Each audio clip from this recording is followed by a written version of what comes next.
Assalamualaikum warahmatullahi wabarakatuh. Nama saya Nurul Ifada Gumai dari kelas HES 4 dengan NIM 2120104119. Di sini saya akan memenuhi tugas kewarganegaraan dengan memaparkan materi berjudul otonomi daerah. Untuk mengenal lebih dalam mengenai otonomi daerah, di sini saya juga akan menjelaskan tujuan, prinsip, asas, pelaksanaan otonomi daerah, dan terakhir dasar hukum. Pertama, di sini saya akan menjelaskan pengertian. Dari secara istilah atau secara etimologi, otonomi berasal dari kata Yunani yaitu autos yang artinya sendiri dan namos yang artinya aturan. Dengan begitu, otonomi dapat diartikan sebagai pengaturan sendiri, mengatur sendiri, atau memerintah sendiri. Sedangkan menurut seorang ahli yang bernama Kansil, otonomi daerah adalah sebuah bentuk hak dan wewenang beserta kewajiban dari sebuah daerah untuk mengatur daerahnya sendiri berdasarkan peraturan perundang-undangan yang berlaku. Namun dalam mengatur otonomi, tiap daerah masih diawasi atau dikontrol oleh pemerintah pusat sesuai undang-undang. Kemudian tujuan otonomi daerah. Pertama, dapat meningkatkan pelayanan kepada masyarakat. Kedua, dapat mengembangkan kehidupan yang berasaskan demokrasi. Ketiga, dapat mewujudkan suatu keadilan sosial bagi seluruh rakyat Indonesia.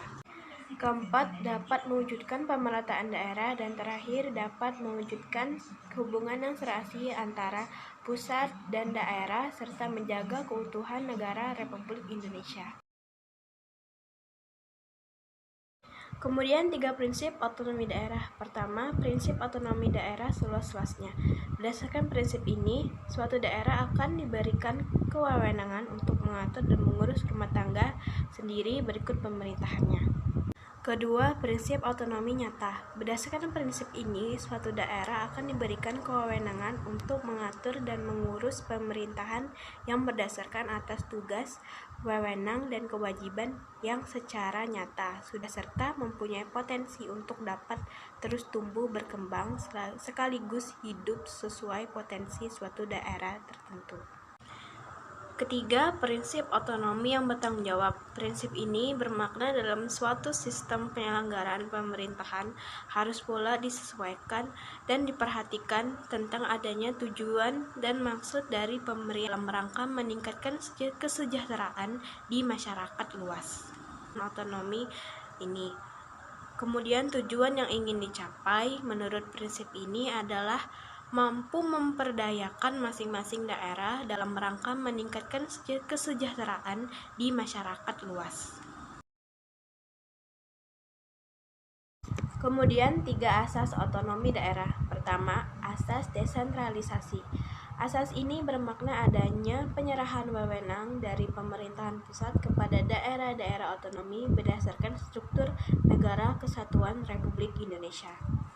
Kedua, asas dekonsentrasi. Asas ini bermakna adanya pelimpahan wewenang dari pemerintah pusat kepada gubernur sebagai prestasinya di tingkat daerah. Ketiga, asas tugas pembantuan. Asas ini bermakna bahwa terdapat sebuah penugasan yang dilakukan oleh pemerintah pusat kepada suatu daerah otonomi dan oleh kepada kepala daerah, kepala desa dalam rangka melaksanakan tugas tertentu, yang disertai adanya ketentuan tentang pembiayaan, sarana dan prasarana, serta sumber daya manusia. Kemudian pelaksanaan otonomi daerah.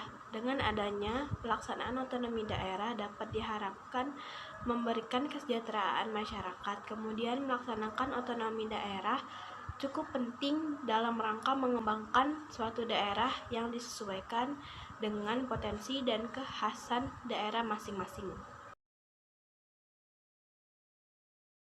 Terakhir, dasar hukum otonomi daerah. Pertama, Pasal 18 ayat 1-7, kemudian Pasal 18A ayat 1 dan 2, serta Pasal 18B ayat 1 dan 2. Kemudian Ketetapan MPR RI Nomor 15 Tahun 1998 tentang penyelenggaraan otonomi daerah, pengaturan, pengembangan, dan pemanfaatan sumber daya nasional yang berkeadilan.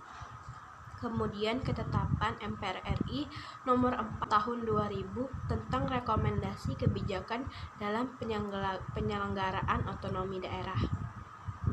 Kemudian Undang-Undang nomor 32 tahun 2004 tentang pemerintahan daerah, Undang-Undang nomor 33 tahun 2004 tentang perimbangan keuangan antara pemerintah pusat dan pemerintah daerah. Kemudian terakhir, Undang-Undang nomor 23 tahun 2004 tentang pemerintahan daerah yang merevisi Undang-Undang nomor 32 tahun 2004 tentang pemerintahan daerah untuk dapat mengatur serta mengurus urusan daerah sendiri. Peraturan perundang-undangan yang berlaku. Itulah penjelasan dari saya tentang materi otonomi daerah. Jika ada salah, saya mohon maaf. Kepada Allah, saya mohon ampun. Terima kasih semuanya. Wassalamualaikum warahmatullahi wabarakatuh. Assalamualaikum warahmatullahi wabarakatuh. Perkenalkan, nama saya Nurul Ifada Gumai dari kelas S4 dengan NIM 2120104119. Di sini saya akan menjelaskan materi kedua dengan judul HAM dalam tinjauan Islam. Pertama, konsep hak asasi manusia dalam hukum Islam.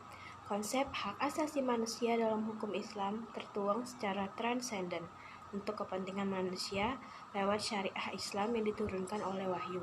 Sistem hak asasi manusia Islam mengandung prinsip-prinsip dasar. Pertama, tentang persamaan, kebebasan, dan penghormatan terhadap sesama manusia. Kedua, pengaturan hak asasi manusia dalam hukum Islam. Ini dapat dilihat pada ketentuan-ketentuan yang terdapat di dalam Al-Quran. Pertama, terdapat 80 ayat yang menjelaskan tentang hidup, pemeliharaan hidup, dan penyediaan sarana kehidupan. Misalnya dalam Quran Surah Al-Ma'idah ayat 32. Kemudian, dalam Al-Quran juga menjelaskan dalam sekitar 150 ayat tentang ciptaan dan makhluk-makhluk. Misalnya dalam Quran Surah Al-Hujurat ayat 13. Kemudian adanya usaha-usaha dari negara-negara Islam yang merumuskan suatu dokumen mengenai hak asasi manusia yang islami. Pertama, Deklarasi Islam Universal tentang hak asasi manusia. Deklarasi ini disusun dalam Konferensi Islam pada tahun 1981. Kedua, Deklarasi Kairo yang dicetuskan oleh Menteri-Menteri Luar Negeri dari negara-negara Organisasi Konferensi Islam atau OKI pada tahun 1990. Terakhir, perlindungan Islam terhadap hak asasi manusia. Pertama, hak untuk hidup. Kedua, hak kebebasan agama. Ketiga, hak atas keadilan. Keempat, hak persamaan. Kelima, hak untuk mendapatkan pendidikan yang layak. Demikianlah pemaparan materi kedua saya. Lebih kurang saya mohon maaf. Kepada Allah saya mohon ampun. Terima kasih. Wassalamualaikum warahmatullahi wabarakatuh.